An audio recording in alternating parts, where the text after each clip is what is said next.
Ninguém jamais viu Deus, mas o Deus unigênito, que está junto do Pai, o tornou conhecido. João 1,18. Quem é verdadeiramente o tetagrama? Seria ele que todos conhecem hoje como Jesus, o próprio Deus? Estaria os profetas errados quando dizem que há somente um Deus e além dele não existe outro? Por que o Messias se referiu também como Pai aos seus discípulos? Veja nesse vídeo o porquê existem tantas confusões referente a esse assunto e saiba quem era o Jesus verdadeiramente, segundo suas próprias palavras, não dos homens. Vamos começar. E apacentava Moisés o rebanho de Jetro, seu sogro, sacerdote em Midian, e levou o rebanho atrás do deserto e veio ao monte de Deus, a Horebe. E apareceu-lhe o anjo do soberano em uma chama de fogo no meio de uma sarça. E olhou, e eis que a sarça ardia no fogo, e a sarça não se consumia. E Moisés disse: Agora me virarei para lá e verei esta grande visão, porque a sarça se não queima.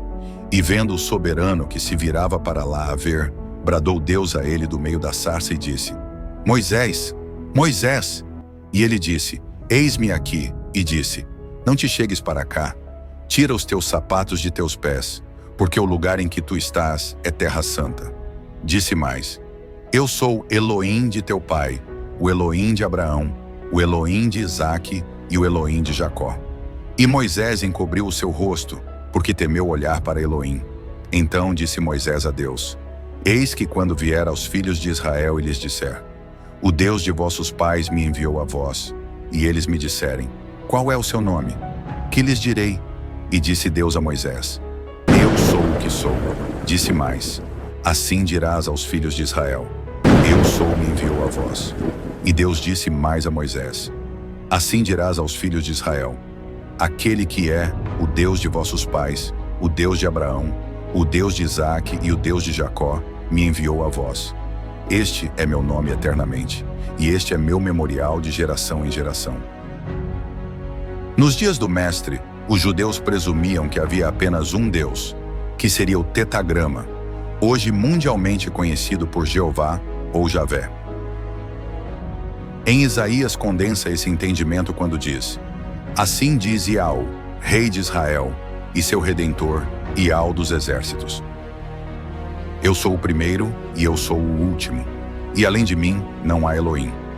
Mas o Novo Testamento acrescentou uma nova dimensão quando atribuiu divindade do Mestre, ver João 1:1, ou quando registrou que as pessoas adoravam a ele, ver Mateus 2:2. Teólogos cristãos desde o Concílio de Nicéia entenderam essas passagens por meio da doutrina da Trindade, que afirma que há 3 pessoas na divindade que são de uma essência ou de uma natureza. Sob essa luz, o mistério de Deus revelado na encarnação do Messias, de acordo com o pensamento cristão tradicional, é que o Pai, o tetagrama, tem um filho, mundialmente hoje como Jesus. Assim, tudo o que pode ser dito do tetagrama também pode ser dito de seu filho, que é um membro da divindade, que é um com seu Pai e que compartilha a natureza do Pai. Essa pressuposição obscurece uma mensagem extremamente importante do Novo Testamento. Ou seja, que não é o Pai que é o tetagrama, mas sim o Filho que é o Deus do Antigo Testamento e que se torna encarnado depois. A surpresa cristã única não é: o tetagrama tenha um filho que é o Messias, mas sim que o Messias que é tetagrama tenha um Pai que está acima dele e de tudo. Eu sou ou eu sou ele. Na segunda metade de Isaías, essas palavras são entendidas como o nome do Deus que é o tetagrama, pronunciado como Iaú. Por exemplo, em Isaías 45:18, o hebraico usa a frase Ani Iaú, que significa eu sou Iaú. O hebraico de Isaías 43:25 pode ser traduzido como eu sou aquele que apaga as transgressões. No entanto, nas traduções atuais, é traduzido de tal forma que pode ser entendido como eu sou aquele que apaga as transgressões. Da mesma forma, Isaías usa essa fórmula, e a primeira pode ser traduzida como eu sou o que te conforta, e a última como Eu sou aquele que fala. Assim, quando o mestre diz, ao se aproximar do barco com os discípulos temerosos, eu sou, ele está dando sua primeira dica explícita de sua identidade real. Ele é, eu sou, o tetagrama, o Deus do Antigo Testamento, e aquele a quem essas palavras se referem especificamente em Isaías. Ele é aquele que criou e controla toda a natureza, cura e perdão de pecados. Os rabinos, escribas, conheciam bem sua teologia. Somente Deus tinha o poder de perdoar pecados, e assim eles ficaram chocados quando o mestre disse a um homem que seus pecados estavam perdoados, mas eles não entenderam o significado das palavras do mestre. Ele era o tetagrama, portanto, tinha o poder de perdoar pecados. Vendo-lhes a fé, o mestre disse ao paralítico: Filho, perdoados são os teus pecados. Mas estavam ali sentados alguns dos escribas, que arrazoavam em seus corações: Por que este homem diz tais blasfêmias? Quem pode perdoar pecados, senão Elohim? E o mestre, percebendo imediatamente em seu espírito que eles assim arrazoavam entre si, disse-lhes: Por que arrazoais sobre essas coisas em vossos corações? O que é mais fácil dizer ao paralítico: Perdoados são os teus pecados, ou dizer: Levanta-te, toma o teu leito e anda?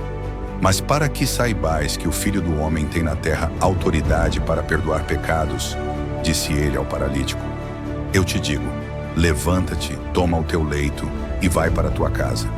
E imediatamente ele se levantou, tomou o leito e saiu à vista de todos, de modo que todos ficaram admirados e glorificaram a Deus, dizendo: Nunca vimos tal coisa. Nos dias do Messias, acreditava-se que havia uma conexão direta entre pecado e doença. Alguém ficava doente porque tinha feito algo errado.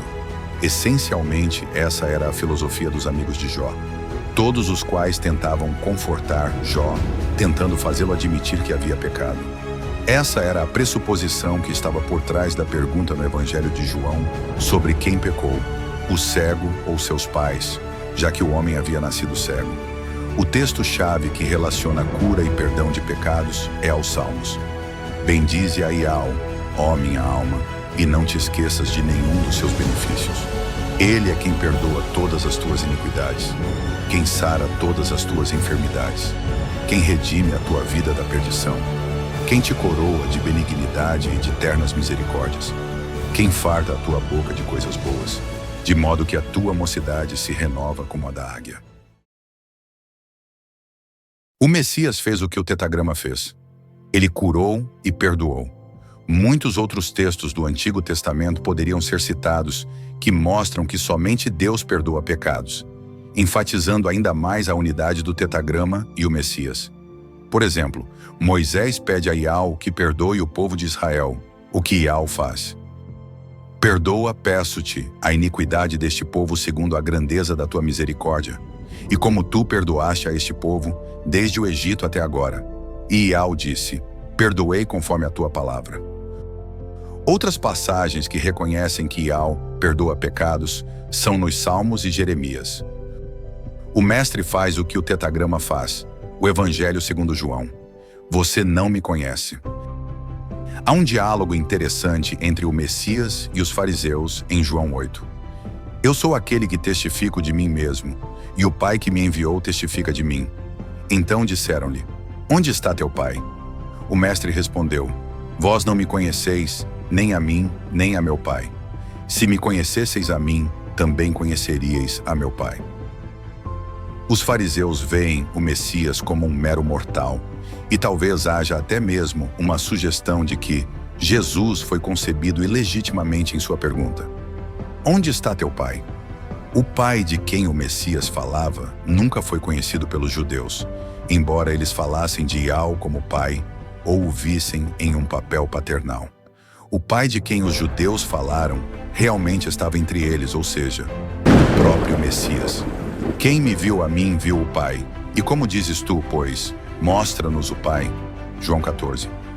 Em um contexto judaico, onde o tetagrama era o Pai, se o Iaurusha é o tetagrama encarnado, Então, o que ele diz é absolutamente verdade.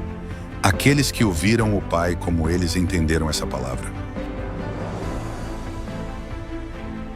O Messias é o nosso Pai. Ao longo dos evangelhos, fica claro que os discípulos frequentemente não entendiam o que o Mestre estava dizendo a eles. Por exemplo, em Marcos 8, lemos: "E quando Iaurusha soube disso, disse-lhes: Por que arrazoais por não terdes pão? Não percebeis ainda nem entendeis? Tendes o vosso coração ainda endurecido? Tendo olhos não vedes? E tendo ouvidos não ouvis? E não vos lembrais?" E ele lhes disse: "Como é que não entendeis?" Então agora fica bem claro, quando fala em João 1 dizendo: "No princípio era a palavra, e a palavra estava com Deus, e a palavra era Deus." Aquele que é a palavra estava com Deus no princípio. Todas as coisas foram feitas por intermédio dele. Sem ele, nada do que existe teria sido feito.